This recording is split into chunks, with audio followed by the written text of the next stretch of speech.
News website को check कर लेते हैं कि कैसा लोगो हमें अच्छा लगेगा।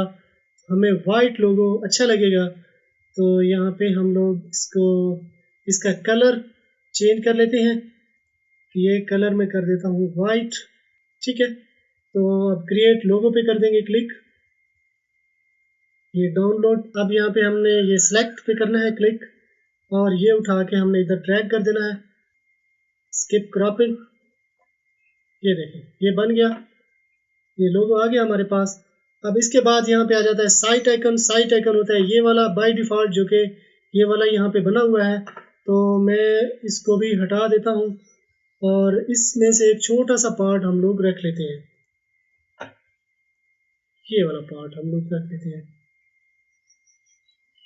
ठीक है, तो क्रॉप इमेज पे कर देंगे क्लिक। तो अब इसको कर देंगे पब्लिश। ठीक है, और अब इसको हम लोग कर लेते हैं चेक।